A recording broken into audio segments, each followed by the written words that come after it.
Sabi mga idol, oh, parang salad lang. Kung ano ba, parang chop suey din yung style. Ayan. Di ba? Good morning mga idol! Dito na naman tayo sa ating mahiwagang kusina. Mahiwaga talaga. At syempre, naka-ready na yung pang-healthy morning breakfast natin. Syempre, ganun pa rin. Araw-araw nga, umaga, tanghali, hanggang gabi.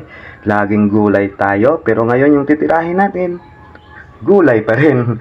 Carrots, may patatas, may nilagang munggo, may repolyo, at saka dahon ng alugbate. Naka-ready na rin yung pampalasa natin, sibuyas bawang, luya, at syempre yung kamatis at yung seasoning nating magic sarap. Kaya let's do it mga idol! Mantika muna mga idol, magpainit lang tayo ng kaunting mantika, panggisa lang. Yan, pangit naman kung masubrahan tayo ng mantika. Yan, ganyan lang. Yan. Siyempre, painitin muna natin yan.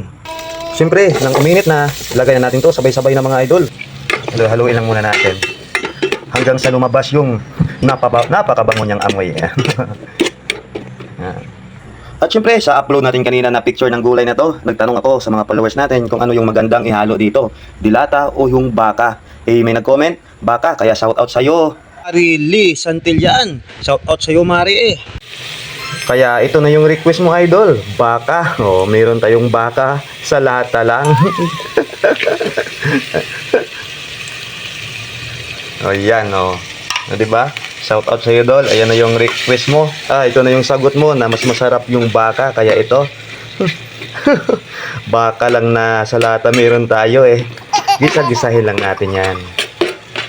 Sunod, ibuhos na natin itong carrots at saka patatas. Yan, para mas mauna siyang lumambot. Ganun pa rin. Halo-halo lang. Kunting gisa-gisa lang yan. Takpan muna natin mga 2 minutes. Pwede na yan. After 2 minutes, ayan na yung itsura. So, lagyan lang natin yan ng isang basong tubig para may kaunting sabaw lang. Muling takpan para hintayin natin hanggang sa kumulo. Yun. Grabe yung usok. Kumulo na nga mga idol. Grabe yung amoy. Ang bango talaga ng baka natin. Sunod mga idol, ilagay na natin itong nilaga nating munggo. Ayan, 20 pesos na munggo lang yan. 20 pesos, pero ang kapalit, napakaganda sa katawan. Wow!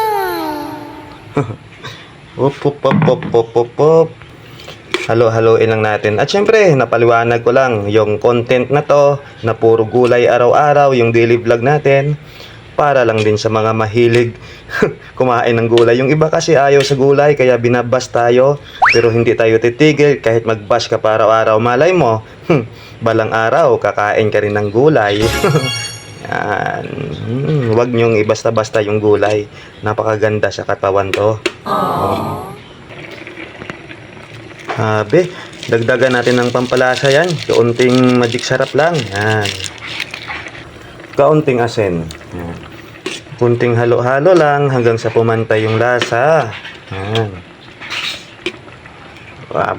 Sunod yung repolyo. Yan. Swimming muna yung repolyo dito sa itaas. Bali, half cook lang natin to mga idol. Siyempre, yung lastly, yung pinakalas, pampakulay. Dahon ng alugbate. Marami kasi tayong tanim dito sa labas ng bahay mga idol. Kaya hindi tayo maubusan ng gulay araw-araw. Grabe mga idol, oh. Parang salad lang. Kung ano ba, parang chop suey din yung style. Ayan.